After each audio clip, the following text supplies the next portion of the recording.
Teenage gangs are nothing new, but what happens when those youngsters grow up? Well, with the help of BBC Archive, Chris Connell has been tracking down some of Tyneside's troublemakers from the 70s, who are now middle-aged men.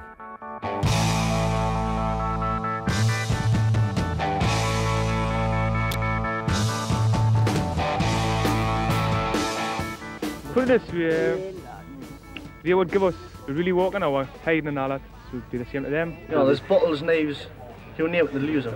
Well, if somebody dies, I think it's going to be a skinhead force. Skinheads against Hairies, two distinct and bitterly opposed groups.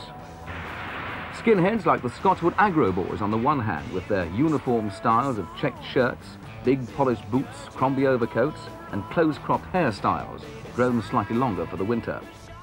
Newcastle's changed fundamentally, almost as much as Mike Neville's accent, since the film was first screened in the early 70s. But what about the young men who appeared in the film, happily boasting about their violent exploits right here on these very streets? Geordie Potter was the leader of the Scotswood Aggro Boys. Albert Cube Olsen was a loyal foot soldier. Now in their late 50s, they've settled down, had children and hold down regular jobs with the council. But back in the day, they battled with rival gangs and were convicted on numerous occasions for violent crimes. See, well, like dogs would mark what territory on them bus. Oh, you had your territory. So you must go out of your area to have a battle? We've got these, they'll not come in here, we haven't had a battle on ground. We've found unscreened footage of the film, retrieved from the cutting room floor. And Geordie's brought along 4 generations of his family for the viewing. I'm full of myself, understand? I've filled it, there's like a lump in me watching that. And as I've often told George, his dad's told George, that if he brings any trouble here, if we see a police at our door, his dad threatens he'll storm off the 4 walls. How do you feel watching that? I had no clue. I thought he was Mammy's boy. Mammy's boy? Mm-hmm, Mammy's boy. Good lad. I used to shield him, right, left and centre, didn't I? Right. And what do you think when you see him like that? Shocked, because obviously he's always been really soft with us. Yeah? Just wouldn't think it. And like me and Anna said before, she didn't know anything about it. Us as kids have never, ever known anything about it. He's just been my dad. The Skinheads were sworn enemies of a biker gang, or Hairies, known as the Throckley Mob. Now, we couldn't get any of the Hairies to go on camera, and that might be in part because one of them is currently detained at Her Majesty's pleasure for major drug dealing. So the rivals exist side by side in Newcastle in dedicated opposition. But how extreme is their code of violence? Everything happens. I'm not saying shotguns, but everything goes into it. There's a fight. You don't arm yourselves at all then? No, with guns anyway. Well, cushers, knives. They pull flick knives out or meat cleavers and use out, you know, milk bottles, cushers, pop bottles, you name it, they use it like. I mean, there was times we used to couple them or whatever, we were walking past, we'd pull them up their base when they pull up the traffic lights. Why a skinhead? Why not a hairy? I didn't like long hair. The clothes suited me better than wearing like the flares and, you know, long collared shirts, and so we went for the really smart look. I'm proud of them. So what you've got here, you've got SAB. Scotswood Aggro Boys. What else have you got? I think I've got my nickname, Cube. Cube? Yeah, that's a B. Yeah. Was that the nickname that you had back then? Yes. Did you did them? Yes, I done them with a needle, thread, and a bit ending ink. I've never given myself a tattoo, you probably guessed. And here you have the boot. Yes, Scotswood Skinheads.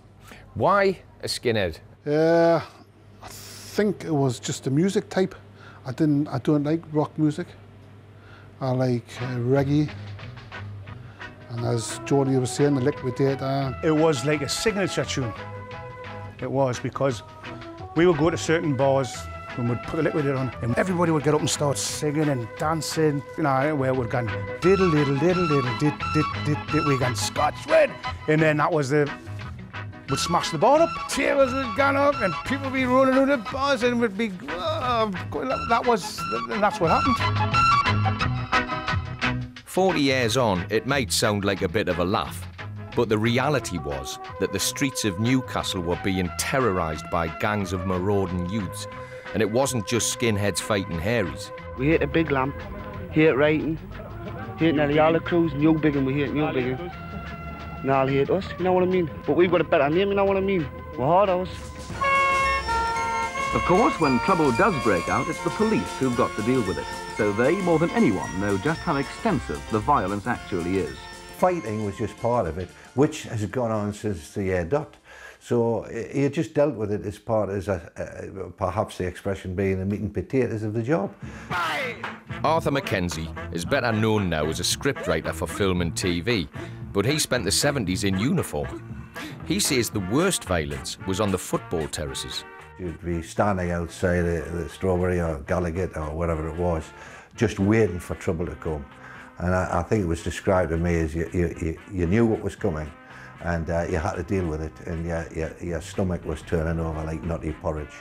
How bad was it? It's bad.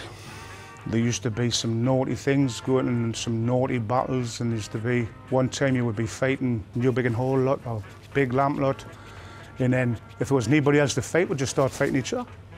And that was at the ground, in the old Leazer's end. See, you guys with 50 in the bus, got to a football match, all skinheads, all that was a brush. Nobody would run. There's many times if I'd have scars on my chin, my head and everything. I mean, I can't think, coming home with a big hole in my head would be enjoyable. It was something to show off though the next day. Is that what it was? You had your scars and you had your, and you battled hardened, as I say, sort of thing. I must be honest, if you've had a fight yourself, you sometimes come away from it feeling quite good. Maybe the adrenaline rush you get, you know. But violence isn't funny, is it? It's ugly. To be honest, I've never understood the urge to go out and have a fight as part of your evening's entertainment. But street violence has always provoked a very strong reaction. Well, I think myself, if violence was met with violence, that may be an answer, but there's somehow or other. Something like, instead of a £15 fine, the boach, we'll take for example. If a young lad was going to, he's going to get a half dozen strokes off the boach, he might think twice of using violence himself. That was then, but what about now? Geordie's grandson Jack is the same age as he was in his hooligan days. So what if Jack got into bother now? I wouldn't dare do stuff like that did back then. My mum would kill us. What about the grandson then? If the grandson, you're sat there watching this, and the grandson's in the middle of it. I'd kill him. I know what he's like. He wouldn't dare. He knows what I would say to him, do to him. Oh. But if he was? If he was... That'd change the way you feel? I'd try my best to get him out of it.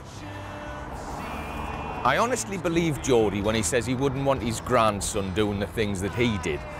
But neither him nor Albert seem particularly repentant about their violent past.